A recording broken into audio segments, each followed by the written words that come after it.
अस्सलाम वालेकुम। मैं हूं डॉक्टर जुल्फ़िकार अली कन्होड़ो और मैं आज चकवाल के एक तारीखी शहर भौन की बात करूंगा। अच्छा जी, भौन जो है ये चकवाल शहर से लगभग 11-12 किलोमीटर जनूब में वाक़ है और ये भौन चौक जो है उससे रास्ता जाता है भौन को। अच्छा, इस जो शहर की जो वजह शोहरत है वो पुराने मंदिर और हवेलियाँ हैं। गुरुद्वारे भी थे, समाधियाँ भी थीं। कुछ समाधियाँ हैं, कुछ गुरुद्वारे एका दुक्का थे वो ख़त्म हो गए हैं। तो इस गांव में मैं पहली दफ़ा 2003 में गया, उसके बाद फिर 4 में, 2006 में, 2008 में, 2019 में और 2021 में लास्ट टाइम गया। तो मेरा जो आना जाना इस शहर में लगा रहा, मकसद मेरा ये था कि मैं डॉक्यूमेंट करना चाह रहा था जो पुरानी हवेलियाँ थीं या माड़ियाँ थीं या मंदिर थे उनको। तो कई लोगों से मेरी मुलाकात हुई, उनमें से एक साहब जो थे वो रियाज़ अहमद अवान साहब थे, उनसे मेरी मुलाकात हुई। उसमें मैं एक अलग से एक वीलॉग बनाऊँगा, वो क्योंकि उस पे एक मैंने आर्टिकल लिखा था 2003 में, 9 सितंबर 2003 में डॉन में। और वो बेसिकली ड्राइंग टीचर थे और गवर्नमेंट हाई स्कूल भौन में पढ़ाते थे। तो उनकी जो आर्टिस्टिक स्किल्स थी, बेसिकली वो पेंटर थे।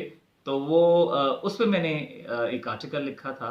तो उस आर्टिकल का जो नाम था वो था preserving glimpses of past glory. तो वो 9 सितंबर 2003 को छपा। अच्छा, इससे पहले मैंने एक और आर्टिकल लिखा था, 2-3 आर्टिकल लिखे बेसिकली भौन पे।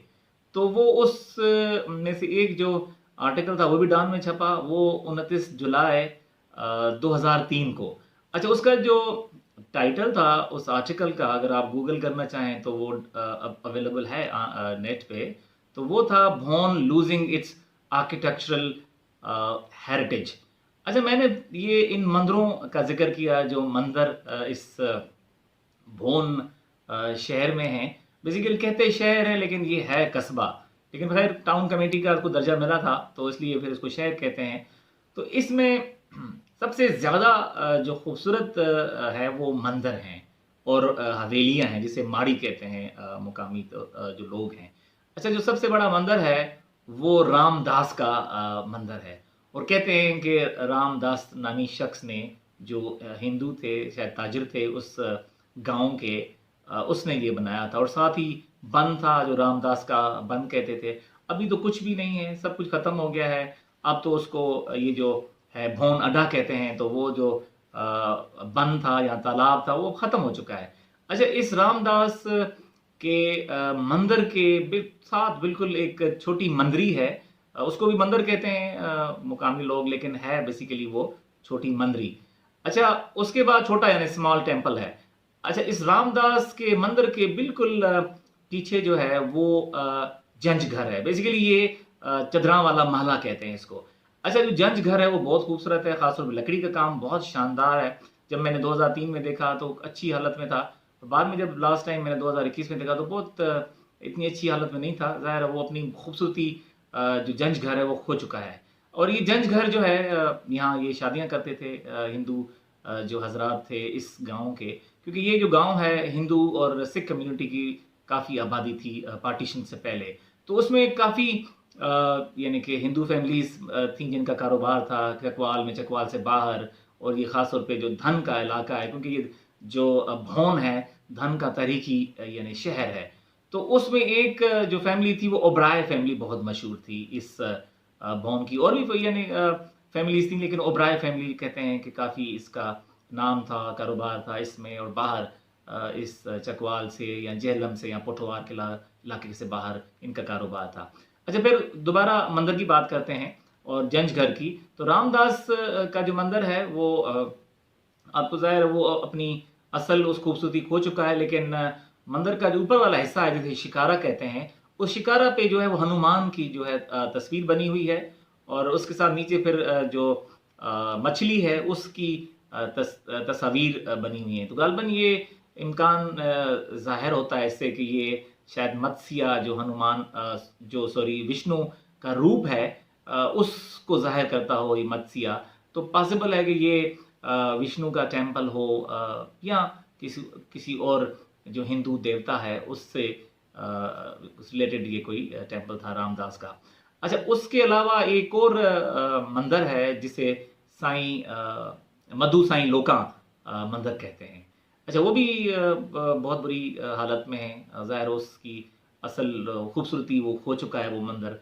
उस साईं मधु साईं लोका मंदिर के अलावा दो और मंदिर थे जो मधु वाली बन के नाम से मशहूर थे। अच्छा, ये मधु वाली बन जो है ये गवर्नमेंट प्राइमरी स्कूल नंबर 3 जो है उसके साथ है ये बन। अभी बन तो है, अब सिर्फ झाड़ियाँ देखी जा सकती हैं, वो बन ख़त्म हो चुका है। और उसके साथ जो मंदिर थे जो मैंने 2003 में, 4 में और 6 में देखे, उसके बाद जब मैं दोबारा गया उसके बाद 2008 में, तो भी उस टाइम मंदिर ये थे, लेकिन उसके बाद ये गालबन ये मंदिर गिर गए। तो लेकिन ये मेरे पास वो मैंने तस्वीर खींची और फिर मैंने डॉन में एक 2008 में आर्टिकल लिखा था, तो उसकी तस्वीर मैंने दी थी इन दोनों मंदिरों की। अच्छा, इन दोनों मंदिरों की जो ख़ास बात थी वो पेंटिंग्स थी।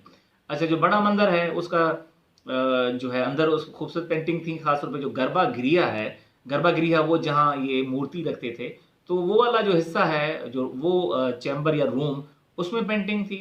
उसके अलावा जो छोटा मंदिर था, जो बिल्कुल प्राइमरी गवर्नमेंट प्राइमरी स्कूल जो नंबर 3 है, उसके साथ था, उसमें भी काफ़ी खूबसूरत पेंटिंग थी। लेकिन उसमें जो पेंटिंग है अगर देखें तो उसमें हनुमान की तस्वीर बनाई गई हैं। उसके अलावा शिव और पार्वती की तस्वीर हैं, वो बनी हुई हैं। लेकिन इतनी अच्छी पेंटिंग्स नहीं है। उसे लगता है कि ये जो आर्ट ऑफ पेंटिंग था शायद आहिस्ता-आहिस्ता वो अपनी जो कदर था वो खोता जा रहा था। ज़ाहिर वो पैटर्न्स नहीं थे, तो पेंटर्स फिर इतने अच्छे नहीं थे।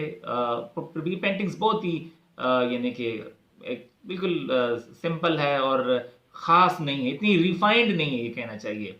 अच्छा, इन मधु अली बन जो मंदिर थे दो, वो दोनों गिर गए। अच्छा, रामदास के जो दो मंदिर हैं, एक रामदास के नाम से और छोटी मंदिरी मधु साईं लोका के मंदिर के अलावा यानी 5 मंदिर हो गए। फिर एक गलबन महला शेखा जो है उसमें एक मंदिर है और एक समाधि है, वहाँ भी एक मंदिर है। तकरीबन ये कि 9-10 के लगभग ये मंदिर थे इस भवन में। लेकिन अभी जिस तरह मधु अली बन के मंदिर गिर गए, बाकी मंदिर भी कुछ थे जो उस शहर में वो ख़त्म हो चुके हैं। अच्छा, इन मंदिरों के अलावा गुरुद्वारा भी कहते थे कि 1-2 गुरुद्वारे थे, लेकिन अभी मुझे कहीं ऐसा यानी उसका आसार नज़र नहीं आया कि वो गुरुद्वारा किस जगह पे था। लेकिन लोग कहते हैं कि ये गुरुद्वारा था, क्योंकि इतनी खूबसूरत वो हवेलियाँ और माड़ियाँ बनी हुई हैं, तो किसी ने कहा कि इसमें बेसिकली इसको ये गुरुद्वारा कहते थे। लेकिन ऐसी कोई उसमें इंस्क्रिप्शंस नहीं थी या कोई आर्किटेक्चरल ऐसा फीचर जिससे ये कहा जा सके कि ये गुरुद्वारा है। तो जो महला शेखा है उसमें बहुत खूबसूरत हवेलियाँ हैं और ज़्यादातर जो मशहूर हिंदू ताजिर थे उनकी हवेलियाँ थीं। काफ़ी नाम हैं उनके, जिसमें से एक गालबन हवेली जो थी नानक चंद की थी हवेली। अच्छा, ये काजियाँ वाली मस्जिद के साथ एक जो सबसे इस भवन की खूबसूरत माड़ी है उसका नाम है राय, जिसने बनाई, और वो जो मालिक थे इस माड़ी के वो थे राय बहादुर जय सिंह।